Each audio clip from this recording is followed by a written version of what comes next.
स्वागत है आपका। इंडिया डेली 24/7 देख रहे हैं आप। मैं हूं आपके साथ इशिका त्यागी। उत्तर प्रदेश में ग्राम पंचायतों के कार्यकाल को लेकर सरकार और हाईकोर्ट के बीच कानूनी टकराव अब और बढ़ती हुई दिखाई दे रही है। ग्राम प्रधानों का कार्यकाल खत्म होने के बाद उन्हें ही ग्राम पंचायतों का प्रशासक बनाए जाने के सरकार के फैसले को इलाहाबाद हाईकोर्ट ने बड़ा झटका दिया है। कोर्ट ने प्रधानों को प्रशासक बनाए जाने पर रोक लगा दी है और सरकार के इस आदेश को असंवैधानिक करार दिया। अब उत्तर प्रदेश सरकार इस फैसले के खिलाफ अपील की तैयारी में है। यानी ग्राम पंचायतों के संचालन और आने वाले पंचायत चुनाव को लेकर मामला अब सीधे अदालत की अगली लड़ाई तक पहुंच गया। मामला इसलिए भी अहम है क्योंकि एक तरफ सरकार का तर्क है कि असाधारण परिस्थितियों में ग्राम पंचायतों का कामकाज चलाने के लिए वैकल्पिक प्रशासन की व्यवस्था करने का कानूनी अधिकार राज्य सरकार के पास है, तो दूसरी तरफ हाईकोर्ट ने पंचायतों के संवैधानिक कार्यकाल और चुनाव की व्यवस्था को सबसे अहम माना है। ऐसे में अब सवाल सिर्फ ग्राम प्रधानों को प्रशासक बनाए जाने का नहीं है, बल्कि ये भी है कि पंचायतों का कार्यकाल खत्म होने के बाद ग्राम पंचायतों का संचालन किस व्यवस्था के तहत किया जाएगा और चुनाव होने तक प्रशासन की जिम्मेदारी किसके पास रहेगी, ये बड़ा सवाल है। वहीं इलाहाबाद हाईकोर्ट के जस्टिस की एकल पीठ ने 25 जून को इस मामले में अहम आदेश दिया था। कोर्ट ने कहा कि ऐसे नियम जो असंवैधानिक हो चुके हैं उनके आधार पर ग्राम प्रधान प्रशासक की भूमिका नहीं निभा सकते। कोर्ट ने सरकार को 13 जुलाई तक पंचायत चुनाव की रूपरेखा पेश करने का निर्देश भी दिया था। इस आदेश के बाद सरकार के सामने पंचायतों के संचालन और चुनाव को लेकर वैकल्पिक रास्ते पर आगे बढ़ने की चुनौती खड़ी हुई और अब सरकार ने इस फैसले के खिलाफ अपील करने की तैयारी शुरू कर दी है।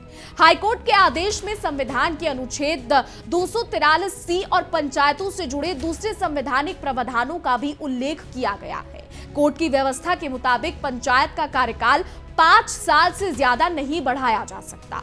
पंचायतों में समय पर चुनाव कराना संवैधानिक व्यवस्था का हिस्सा है और इसे अनिश्चित काल तक टाला नहीं जा सकता। अब इसी आधार पर ग्राम प्रधानों को कार्यकाल खत्म होने के बाद प्रशासक बनाए जाने की व्यवस्था पर सवाल खड़े हुए हैं। अब सरकार अपनी अपील में इन्हीं संवैधानिक सवालों के साथ साथ उस कानूनी प्रावधान को भी अदालत के सामने रखेगी जिसके आधार पर वो वैकल्पिक प्रशासन की व्यवस्था को सही बता रही है। सरकार का कहना है कि उत्तर प्रदेश पंचायती राज अधिनियम 1947 में ग्राम पंचायतों के कार्यकाल और चुनाव से जुड़ी असाधारण परिस्थितियों के लिए प्रावधान मौजूद है। शासन के उच्च सूत्रों के अनुसार अधिनियम की धारा 12 की उपधारा 3A में ऐसी स्थिति से संबंधित व्यवस्था दी गई है जब आपको बता दें परिस्थितियां हैं या लोकहित में ग्राम पंचायत का चुनाव कार्यकाल समाप्त होने से पहले कराना संभव ना हो। सरकार का तर्क है कि ऐसी स्थिति में ग्राम पंचायतों के कार्यों को जारी रखने के लिए राज्य सरकार या उसके अधिकृत अधिकारी को वैकल्पिक प्रशासन की व्यवस्था करने की शक्ति कानून देता है। सरकार जिस प्रावधान का हवाला दे रही है उसमें ऐतिहासिक संशोधन अप्रैल 1984 में लागू हुआ था। सरकार का पक्ष है कि वो प्रावधान किसी सामान्य स्थिति के लिए नहीं बल्कि असाधारण परिस्थितियों में पंचायतों के कामकाज को जारी रखने के लिए बनाया गया है। यानी अगर किसी वजह से ग्राम पंचायत का कार्यकाल समाप्त होने से पहले चुनाव नहीं कराया जा सके तो पंचायत के कामकाज को पूरी तरीके से रुकने से बचाने के लिए वैकल्पिक प्रशासन की व्यवस्था की जा सकती है। अब इसी कानूनी आधार को लेकर अब सरकार हाईकोर्ट के आदेश के खिलाफ अपील में अपना पक्ष रखने की तैयारी कर रही है, लेकिन हाईकोर्ट की व्यवस्था में पंचायतों के संवैधानिक स्वरूप और उनके चुनाव को विशेष महत्व दिया गया है। कोर्ट के मुताबिक पंचायतों का कार्यकाल 5 वर्ष से ज्यादा नहीं हो सकता और पंचायत चुनाव कराना संवैधानिक व्यवस्था का हिस्सा है। चुनाव की प्रक्रिया को अनिश्चित समय तक टाला नहीं जा सकता। इसी वजह से कार्यकाल खत्म हो चुके ग्राम प्रधानों को प्रशासक बनाए जाने की सरकार की व्यवस्था पर संवैधानिक सवाल खड़े हुए। अदालत ने माना कि एक बार पंचायत का संवैधानिक कार्यकाल खत्म हो जाने के बाद उसी व्यवस्था को आगे बढ़ाने के लिए ऐसे नियमों का सहारा नहीं लिया जा सकता जिन्हें संवैधानिक कसौटी पर सही नहीं माना गया है। अब इस पूरे मामले में एक और महत्वपूर्ण पक्ष राज्य निर्वाचन आयोग की भूमिका का है। हाईकोर्ट की व्यवस्था के मुताबिक पंचायत चुनाव कराना राज्य निर्वाचन आयोग का संवैधानिक अधिकार है।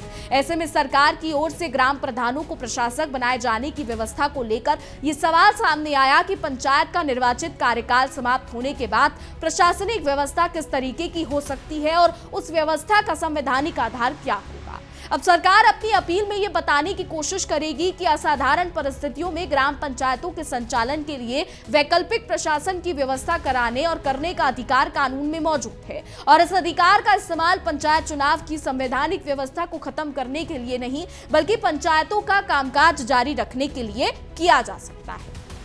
तो सरकार की ओर से अदालत में यही प्रमुख तर्क रखा जाना है कि उत्तर प्रदेश पंचायती राज अधिनियम में विशेष परिस्थितियों के लिए पहले से कानूनी प्रावधान मौजूद है। सरकार का कहना है कि यदि किसी अपरिहार्य परिस्थिति का या लोकहित के कारण समय पर पंचायत चुनाव कराना संभव ना हो तो ग्राम पंचायतों के कामकाज को चलाने के लिए वैकल्पिक प्रशासन जरूरी हो जाता है। सरकार इसी आधार पर यह साबित करने की कोशिश करेगी कि ग्राम पंचायतों का प्रशासनिक कामकाज बाधित ना हो। इसके लिए कानून में राज्य सरकार या अधिकृत अधिकारी को आवश्यक व्यवस्था कराने की शक्ति दी गई है। अब इस तर्क की संवैधानिक वैधता पर अदालत में सुनवाई होगी। वहीं हाईकोर्ट के आदेश के बाद अब पूरा मामला सरकार की अगली कानूनी कार्रवाई पर टिक गया है। सरकार इलाहाबाद हाईकोर्ट के फैसले के खिलाफ अपील करेगी और अदालत के सामने अपने कानूनी प्रावधान और संवैधानिक तर्क रखेगी।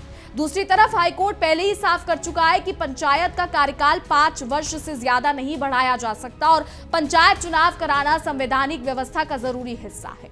ऐसे में अगली सुनवाई में सरकार के तर्क और अदालत की संवैधानिक व्याख्या के बीच किस तरीके का संतुलन बनता है, इस पर सबकी नजर रहेगी। अब तस्वीर ये भी है कि ग्राम प्रधानों को प्रशासक बनाए जाने का फैसला सीधे कानूनी लड़ाई का विषय बन चुका है। हाईकोर्ट की रोक के बाद सरकार के सामने 2 अहम सवाल हैं। ग्राम पंचायतों का कामकाज किस व्यवस्था के तहत जारी रखा जाए और पंचायत चुनाव की प्रक्रिया किस तरीके से आगे बढ़ाई जाए।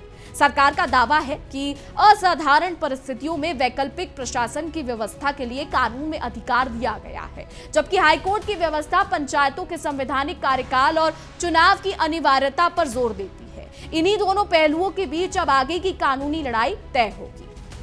इस मामले में सरकार की अपील इसलिए भी महत्वपूर्ण मानी जा रही है क्योंकि इसका सीधा असर प्रदेश की ग्राम पंचायत के प्रशासन पर पड़ेगा। अगर सरकार अपने तर्क के साथ अदालत से राहत हासिल करती है तो ग्राम पंचायतों के संचालन के लिए वैकल्पिक प्रशासन की व्यवस्था को लेकर तस्वीर अलग हो सकती है। वहीं अगर हाईकोर्ट की व्यवस्था बरकरार रहती है तो सरकार को पंचायत के संचालन और चुनाव की प्रक्रिया को लेकर दूसरी संवैधानिक और कानूनी व्यवस्था पर आगे बढ़ना होगा। फिलहाल सरकार अपने पक्ष को मजबूती से अदालत के सामने रखने की तैयारी में है। तो आपको बता दें, ग्राम प्रधानों के कार्यकाल के बाद की व्यवस्था को लेकर ये विवाद अब सिर्फ प्रशासनिक फैसला नहीं रह गया है, बल्कि इसमें संविधान, पंचायतों के कार्यकाल, चुनाव और राज्य सरकार की शक्तियों से जुड़े कई सवाल शामिल हो गए हैं। हाईकोर्ट ने अपने आदेश में साफ किया है कि पंचायत का कार्यकाल 5 साल से आगे नहीं बढ़ाया जा सकता और चुनाव को अनिश्चित काल तक टाला नहीं जा सकता। दूसरी ओर सरकार उस कानूनी प्रावधान पर भरोसा कर रही है जिसके तहत असाधारण परिस्थितियों में ग्राम पंचायत के कामकाज को जारी रखने के लिए वैकल्पिक प्रशासन की व्यवस्था की जा सकती है। अब अदालत को इन्हीं दलीलों के आधार पर आगे का रास्ता तय करना है। फिलहाल सबसे बड़ा सवाल यही है कि सरकार की अपील पर अदालत का रुख क्या रहता है। क्या अदालत असाधारण परिस्थितियों में वैकल्पिक प्रशासन की व्यवस्था करने के सरकार के अधिकार को स्वीकार करती है या फिर पंचायतों के संवैधानिक कार्यकाल और चुनाव की अनिवार्यता को ही प्राथमिकता दी जाती है। इस सवाल का जवाब आगे की सुनवाई में सामने आएगा। सरकार की ओर से धारा 12 की उपधारा 3A और अप्रैल 1984 में हुए संशोधन का हवाला दिया जाएगा, जबकि हाईकोर्ट के पहले के आदेश में पंचायतों से जुड़े संवैधानिक प्रावधानों को आधार बनाया गया है। यानी उत्तर प्रदेश में ग्राम पंचायतों के संचालन को लेकर आने वाले दिनों में कानूनी तस्वीर बेहद अहम रहने वाली है। एक तरफ सरकार अपने उस अधिकार को लेकर अदालत जाएगी जिसके तहत वो असाधारण परिस्थिति में वैकल्पिक प्रशासन की व्यवस्था करने की बात कह रही है, तो दूसरी तरफ हाईकोर्ट की व्यवस्था मौजूद है जिसमें पंचायतों का कार्यकाल 5 वर्ष से अधिक न बढ़ाने और चुनाव को संवैधानिक प्रक्रिया के तौर पर बनाए रखने पर जोर दिया गया है। अब निगाहें सरकार की अपील, अदालत की अगली सुनवाई उस फैसले पर टिकी है जिससे प्रदेश की ग्राम पंचायतों के संचालन और आगामी पंचायत चुनाव को लेकर आगे की दिशा तय होगी। ग्राम प्रधानों को प्रशासक बनाए जाने का मामला अब निर्णायक कानूनी मोड़ पर पहुंच चुका है। हाईकोर्ट की रोक के बाद सरकार का अपील करने का फैसला इस विवाद को और महत्वपूर्ण बना देता है। हालांकि इसको विवाद कहना ठीक नहीं होगा। होगा। लेकिन सरकार का यही कहना है कि कानून असाधारण परिस्थितियों में पंचायतों के कामकाज को जारी रखने के लिए वैकल्पिक प्रशासन की व्यवस्था की अनुमति देता है, जबकि हाईकोर्ट पंचायतों के संवैधानिक कार्यकाल और चुनाव की अनिवार्यता को आधार बना चुका है। ऐसे में अब अगली सुनवाई में दोनों पक्षों के कानूनी तर्कों पर अदालत का रुख ही तय करेगा कि उत्तर प्रदेश की ग्राम पंचायतों के संचालन और आगामी चुनाव को लेकर आगे की तस्वीर क्या बनती है। फिलहाल सबकी नजरें सरकार की अगली कानूनी कार्रवाई और अदालत के रुख पर है। ग्राम पंचायत का कामकाज कैसे चलेगा, चुनाव की रूपरेखा किस तरीके से आगे बढ़ेगी और कार्यकाल खत्म होने के बाद प्रशासनिक व्यवस्था को लेकर सरकार का तर्क कितना प्रभावी साबित होगा, इन सभी सवालों का जवाब अब अदालत की अगली कार्रवाई के साथ सामने आएगा। फिलहाल इतना साफ है कि ग्राम प्रधानों को प्रशासक बनाए जाने का फैसला अब सरकार और अदालत के बीच एक महत्वपूर्ण संवैधानिक और कानूनी मुद्दा बन चुका है और आने वाली सुनवाई इस पूरे मामले की दिशा तय करने वाली है। तो उत्तर प्रदेश में पंचायत चुनाव की तारीख भले ही अभी दूर हो, लेकिन गांवों में चुनावी हलचल अभी से तेज है। सबसे ज्यादा चर्चा किसी और बात की नहीं बल्कि ग्राम प्रधान की सीट के आरक्षण को लेकर है। किस गांव की सीट किस वर्ग के लिए आरक्षित होगी, किसकी सीट सामान्य होगी और किस पंचायत में आरक्षण की श्रेणी बदल सकती है। इसे लेकर मौजूदा प्रधानों से लेकर चुनाव लड़ने की तैयारी कर रहे नए दावेदारों तक सभी की नजरें टिकी हैं। इस बार आरक्षण की प्रतिक्रिया में 2011 की जनगणना के आंकड़ों को अहम आधार माना जा रहा है और साथ ही पिछली आरक्षण व्यवस्था तथा रोटेशन को भी ध्यान में रखा जाएगा। यानी 2026 के पंचायत चुनाव में तस्वीर सिर्फ इस बात से तय नहीं होगी कि आज किसकी गांव में कितनी आबादी रहती है। आरक्षण का गणित तैयार करते समय 2011 की जनगणना में दर्ज आबादी को आधार बनाया जा सकता है। इसी आबादी में अनुसूचित जाति, अनुसूचित जनजाति और पिछड़े वर्ग की हिस्सेदारी भी महत्वपूर्ण होगी। इसलिए बिना ग्राम पंचायतों की आबादी और सामाजिक संरचना के आंकड़े आरक्षण के अनुपात को प्रभावित करते हैं। वहां सीट की श्रेणी बदलने की संभावना बनी हुई है। अब सबसे दिलचस्प बात तो यह है कि 2021 में जिस ग्राम पंचायत की सीट जिस वर्ग के लिए आरक्षित थी, जरूरी नहीं कि 2026 में भी वही आरक्षण बरकरार रहे। आरक्षण में रोटेशन की व्यवस्था भी महत्वपूर्ण भूमिका निभाएगी। यही वजह है कि जिन गांवों में पिछली बार किसी खास वर्ग के लिए सीट आरक्षित थी, वहां के दावेदार भी इस बार नई सूची का इंतजार कर रहे हैं। वहीं दूसरी तरफ सामान्य सीट की उम्मीद लगाए बैठे लोग भी आरक्षण के अंतिम आंकड़ों पर नजर बनाए हुए हैं। इस पूरे मामले को आसान भाषा में समझे तो 2026 की पंचायत चुनाव से पहले गांवों में सबसे बड़ा सवाल यही है कि आरक्षण की सूची आने के बाद किसकी उम्मीद मजबूत होगी और किसकी चुनावी तैयारी को नई दिशा लेनी पड़ेगी। आपको बता दें, वरिष्ठ अधिवक्ता भी और यही कहते हैं, उनके मुताबिक आरक्षण तय करने में मौजूदा आबादी के बजाय अगर 2011 की जनगणना को आधार बनाया जाता है तो उसी समय दर्ज आबादी के आंकड़ों से आरक्षण का गणित तैयार होगा। इसी आधार पर पंचायतवार तस्वीर बदल सकती है और यही वजह है कि आरक्षण सूची का इंतजार बेहद अहम हो गया है। अब बात उस प्रक्रिया की जिसके आधार पर ग्राम प्रधान, क्षेत्र पंचायत और जिला पंचायत के पदों पर आरक्षण तय किया जाना है। उत्तर प्रदेश में प्रस्तावित त्रिस्तरीय पंचायत चुनावों के लिए नई प्रक्रिया के तहत सभी जिलों से ग्राम पंचायतवार 14 बिंदुओं पर रिपोर्ट मांगी गई है। यानी आरक्षण की प्रक्रिया को आगे बढ़ाने के लिए हर ग्राम पंचायत से जुड़ी जरूरी जानकारी जुटाई जा रही है। इन रिपोर्ट्स को आरक्षण तय करने की प्रक्रिया का महत्वपूर्ण आधार भी माना जा रहा है। देखिए, अब आने वाला टाइम बताएगा कि क्या होता है। फिलहाल हमारी आज की रिपोर्ट में बस इतना ही। तमाम खबरों के लिए देखते रहिए इंडिया डेली 24/7। देखिए इंडिया डेली 24/7 अब आपकी स्मार्ट टीवी पर। इंडिया डेली मौजूद है सभी डिजिटल प्लेटफॉर्म पर लाइव और लगातार। इंडिया डेली 24/7 हर दिन राष्ट्र को समर्पित।